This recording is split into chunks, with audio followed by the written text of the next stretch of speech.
वज़ीर-ए-आज़म और field marshal की मौसर सिफारतकारी, जंग बंदी में तोसी।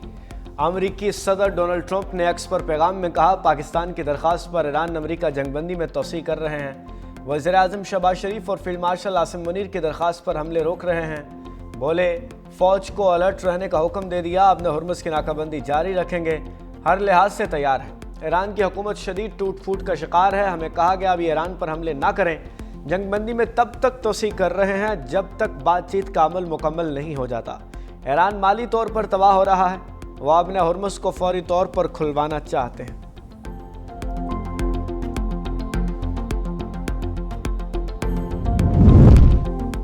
सीज़ फायर में तोसी। वज़ीर-ए-आज़म शहबाज शरीफ का अमरीकी सदर डोनाल्ड ट्रंप का शुक्रिया। एक्स पर पैगाम में कहा, पाकिस्तान तनाज़े के पुरअमन हल के लिए कोशिशें जारी रखेगा। उम्मीद है दोनों फरीकैन जंग बंदी की पासदारी जारी रखेंगे। मेरी और फील्ड मार्शल की जानिब से जंग बंदी की दरख्वास्त की गई थी। उम्मीद है दोनों फरीक तनाज़ात के मुस्तकिल खात्मे के लिए इस्लामाबाद में तयशुदा मुज़ाकरात के दूसरे दौर के दौरान जामे अमन डील में कामयाब हो जाएंगे।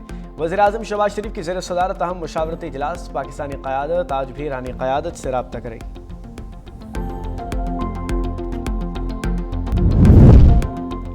जुडिशल कमीशन ऑफ पाकिस्तान का इजलास 28 अप्रैल को तलब। ज़राए के मुताबिक इस्लामाबाद हाई कोर्ट के 5 जजेस की दूसरे हाई कोर्ट तबादले पर गौर होगा।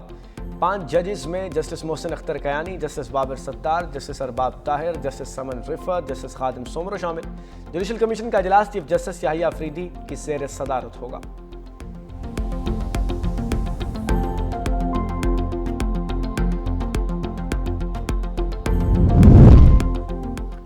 और पंजाब में किसानों का कोई पुरसाने हाल नहीं। रुकने पंजाब असम्बली और पीटीआई किसान विंग के जनरल सेक्रेटरी मियां एजाज शफीक का एक्स पर बयान। लिखा, बैंक के जरिए इनामात के लालच दिए जा रहे हैं। जाली हुकूमत गंदम बारदाने के नाम पर धोखा दे रही है। किसान गंदम आज भी सस्ते दामों आड़तियों को बेच रहा है।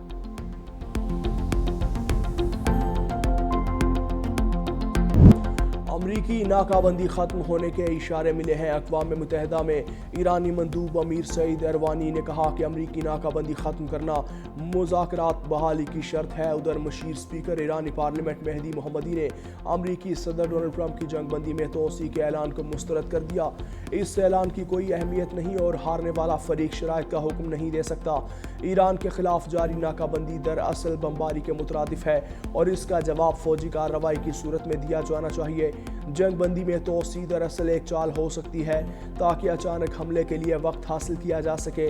इसलिए ईरान को खुद पेशकदमी करते हुए सूरत हाल को कंट्रोल को संभालना होगा। ईरान ने अमरीकी नाकाबंदी जंग बंदी की खिलाफ वर्जी करार दे दी। वज़ीर ख़ारजा अब्बास इराक़ची कहते हैं, तिजारती जहाज़ पर हमला करना और उसके हमले को यरगमाल बनाना इससे भी बड़ी खिलाफ वर्जी है। ईरान अपने मुफादात का दिफा और गुंडागर्दी का मुकाबला करना जानता है। ईरान पाबंदियों को बेअसर करना जानता है।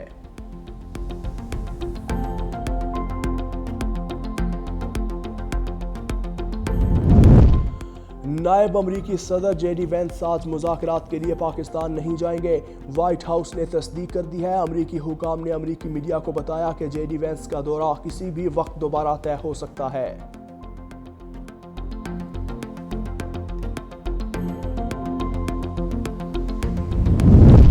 ईरान का अपनाए हुर्मुज़ में एक और बहरी जहाज़ पर हमला। ईरानी गन बोट की फायरिंग से जहाज़ को नुकसान, अमला महफूज। बरतानवी इदारे के मुताबिक एक ईरानी पासदारान इनकलाब की गन बोट जहाज़ के करीब आई और उस पर फायरिंग की। फायरिंग के नतीजे में जहाज़ के ब्रिज कंट्रोल सिस्टम को शदीद नुकसान पहुंचा।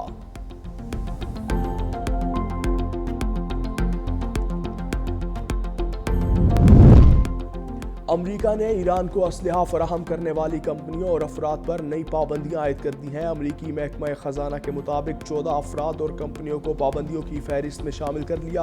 महकमा खजाना ने कहा कि ईरान को असलहा फराहम करने वाली कंपनियों और अफराद पर नई पाबंदियां लगा दी हैं, जबकि ईरान के हथियारों के नेटवर्क को निशाना बनाया गया।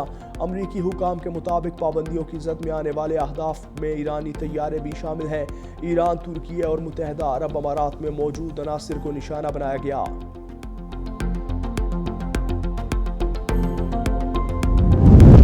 अमरीकी दिफाई बजट में 42% इजाफे की तजवीज़। تاریخ کا سب سے بڑا 4181 خرب 27 ارب روپے کا بجٹ ہوگا۔ 1.5 ٹریلین ڈالر کے دفاعی بجٹ میں بحری جہازوں، جیٹ طیاروں اور گولڈن ڈوم کے لیے 750 ارب ڈالر شامل ہیں۔ امریکی دفاعی بجٹ میں جدید ہتھیاروں اور ٹیکنالوجی پر بڑی سرمایہ کاری کا اعلان بھی کیا۔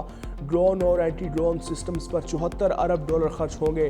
اسپیس ڈیفنس پروگرام کے لیے 75 ارب ڈالر سے زائد رقم مختص کی گئی ہے۔ میزائل دفاعی منصوبے گولڈن ڈوم کے لیے 18 ارب ڈالر، جبکہ امریکہ میکسیکو سرحد کے لیے 2.3 ارب ڈالر سیکیورٹی فنڈ مختص کیے گئے۔ امریکہ کا ایران مخالف نیا حربہ، عراق کو 50 کروڑ ڈالر کی سپلائی روک دی۔ امریکی اخبار وال سٹریٹ جرنل کی رپورٹ کے مطابق ٹرمپ انتظامیہ نے عراقی فوج کے ساتھ سیکیورٹی تعاون کے پروگرام بھی روک دیے۔ اس اقدام کا مقصد بغداد حکومت پر دباؤ ڈالنا ہے تاکہ وہ ملک میں موجود طاقتور ایرانی حمایت یافتہ مسلح گروپس کو ختم کرے۔ اقوام متحدہ کا جنگ بندی میں توسیع کے ڈونلڈ ٹرمپ کے اعلان کا خیر مقدم۔ Secretary general UN Antonio Guterres نے اپنے بیان میں کہا کہ ہم پاکستان کی ثالثی کی کوششوں کی مکمل حمایت کرتے ہیں۔ ٹرمپ کا جنگ بندی میں توسیع کا اعلان کشیدگی میں کمی کی جانب اہم قدم ہے۔ سیکریٹری جنرل کے ترجمان نے کہا کہ ایران اور امریکہ کے درمیان سفارتکاری کے لیے موقع پیدا ہو گیا۔ فریقین سے جنگ بندی کا احترام کرنے اور اشتعال انگیزی سے گریز کی اپیل کی جاتی ہے۔ سیکریٹری جنرل اقوام متحدہ نے پائیدار حل کے لیے بامعنی مذاکرات کی ضرورت پر زور دیا۔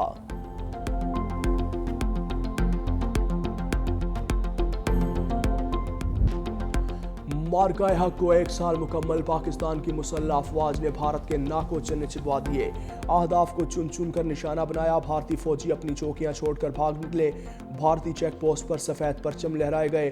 پاک فضائیہ نے بھارتی رافیل طیاروں کا غرور خاک میں ملایا۔ پاکستان کی فتح نے سب کچھ بدل کر رکھ دیا، بھارتی طیارے زمین پر کیا گرے، فرانسیسی طیارہ ساز کمپنی کے شیئرز بھی گر گئے۔ پاکستانی عوام پاک فوج کے ساتھ سیسا پلائی دیوار کی طرح کھڑے رہے، دشمن کو ایسا جواب دیا کہ زندگی بھر بھول نہیں پائے گا۔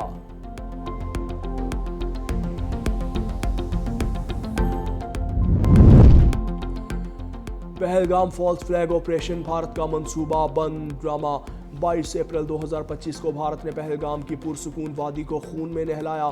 پہلگام فالس فلیگ ایک منظم سازش تھی، بھارت نے اپنے ہی شہریوں کو ہلاک کر کے سیاسی فائدہ اٹھایا۔ پہلگام فالس فلیگ کو سیاسی اور مالی مفادات، خصوصاً رافیل سمیت دفاعی معاہدوں کو آگے بڑھانے کے لیے استعمال کیا۔ علاقے کے اطراف میں 7 لاکھ سے زائد بھارتی فوج تعینات ہے۔ حملہ آوروں کا آنا اور آرام سے نکل جانا کسی اتفاق کا نتیجہ نہیں بلکہ ایک طے شدہ منصوبہ تھا۔ بھارت اڑی 2016 پلوامہ، 2019 اور پہلگام 2025 جیسے فالس فلیگ کرنے میں تاریخ رکھتا ہے۔ ماہرین کے مطابق پہلگام فالس فلیگ دراصل مودی حکومت نے بہار انتخابات جیتنے کے لیے کیا۔ پہلگام واقعہ بھارت کی بھونڈی حرکت تھی، بھارت نے بے بنیاد اور من گھڑت پروپیگنڈا کیا۔ وزیر اطلاعات عطا طاہر نے کہا کہ مکار بھارت کی سوچ کھوکھلی ہے، بھارت کی طرف سے ایک بھی ثبوت پیش نہیں کیا اور بھارت ابھی تک دنیا کو کوئی جواب نہیں دے سکا۔